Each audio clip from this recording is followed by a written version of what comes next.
যারা বলেন বিদেশ থেকে চলে আসবেন, কামার করবেন, মানে গরু ছাগল নিয়ে আপনার সংসার সুখী থাকবে,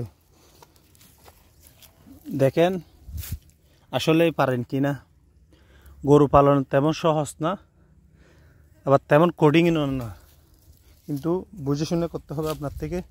যদি আপনি বুঝে শুনে করতে পারেন তাহলে আপনি সফল হবেন, আর যদি না বুঝে হুট করে ফেলেন তাহলে আপনি অনেক সমস্যার সম্মুখীন হবেন। এই গরুগুলো আপনাকে প্রতিদিন ইনকাম দিবে এমন কোনো কথা না।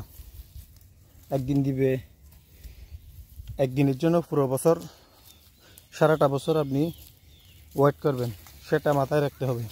প্রতিদিন গরুর মধ্যে ইনকাম আসে না, এটা কিন্তু মাথায় রাখতে হবে। অনেক সময় গরুর সুখ অসুখ অনেক কিছু হয়, ওগুলো মেনে নিতে হবে। আপনি যদি ওগুলো মেনে নিতে পারেন এবং প্রচুর পরিমাণ কষ্ট করতে পারেন তাহলে আপনি সফল হবেন। বিদেশের কামাই, বিদেশের ইনকাম দেশের মধ্যে আছে, কিন্তু ম্যানেজমেন্ট জানতে হবে।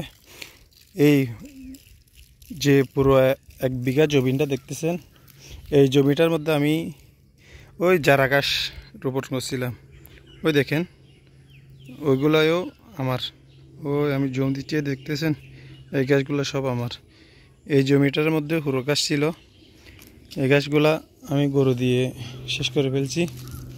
কিন্তু অনেক কষ্টের ব্যাপার, এগুলা কষ্ট করতে পারলে আপনি সফল হবেন।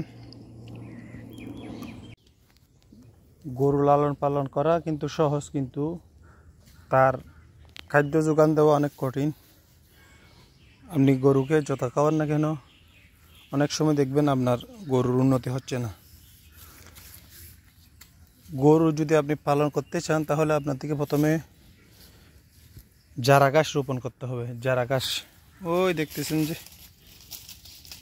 চারা গাছে এগুলো আগে রোপণ করতে হবে, বড় বড় 2-1 বিঘা চারা গাছ রোপণ করার পর তারপর আপনি চিন্তা করতে পারবেন আপনি গরু পালন করবেন। সেটা মাথায় আসতে হবে। সর্বপ্রথম আপনার মাথায় আসতে হবে আপনার ঘাসের যোগান কিভাবে দিচ্ছেন।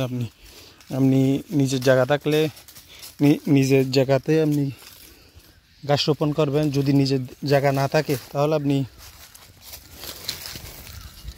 অন্য জায়গার রিস্ক নিয়ে আপনি ঘাস রোপণ করতে হবে আপনার থেকে। না হয় আপনি এই সেক্টরে টিকে থাকতে পারবেন না। এই সেক্টরে টিকে থাকার একমাত্র মূল মন্ত্র হচ্ছে ঘাস। আপনার যত বেশি ঘাস থাকবে তত বেশি আপনি গরু লালন পালন করে সুবিধা করতে পারবেন। গরুতে ইনকাম আছে, কিন্তু যদি আপনি ঘাস ছাড়া যদি দানাদার খাদ্যের মধ্যে যদি ডিপেন্ড করেন তাহলে আপনি এই সেক্টরে টিকে থাকতে পারবেন না। এই সেক্টরে মানুষের খাদ্যের চেয়ে গরুর খাবারের দাম বেশি। আপনি দেখতে পারেন বাজারে গিয়ে, যদি আপনার অভিজ্ঞতা না থাকে, একদিন সর্বোচ্চ একটা গরু 30 কেজি ঘাস খাবে। এই 30 কেজি যদি আপনি উৎপাদন করতে পারেন ডেলি একটা গরুর জন্য, আপনি যতটা পালবেন তার পরিমাণ হিসাব করে আপনার দৈনিক পার ডে কত কেজি ঘাস লাগে এটা যদি আপনি যোগান দিতে পারেন তাহলে আপনি গরু লালন পালন করে অথবা খামার করে অবশ্যই লাভবান হবেন।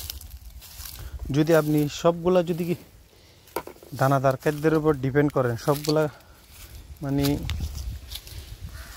দোকানমুখী হয়, সবগুলো আপনি দোকান থেকে কিনে খাওয়াবেন, তাহলে আপনি এই সেক্টরে লাভ করতে পারবেন না। আপনি জ্বরে যাবেন অল্প সময়। আমি দীর্ঘদিন যাবৎ, এই 5-6 বছর যাবৎ এগুলো করে আসতেছি, কিন্তু আমার উন্নতি হচ্ছে না। এত ঘাস থাকার পরও ঘাসে দেখতেছেন যারা ঘাস আছে আমার, তারপরে নেপিয়ার, জাম্বু, এগুলো করার পরও আমি টিকে থাকতে পারতেছি না। আপনারা যদি সাইলেসে যান, তারপর চারা গাছ মানে কয়েক বিঘা যদি চারা চাষ করেন তাহলে আপনারা টিকে থাকতে পারবেন।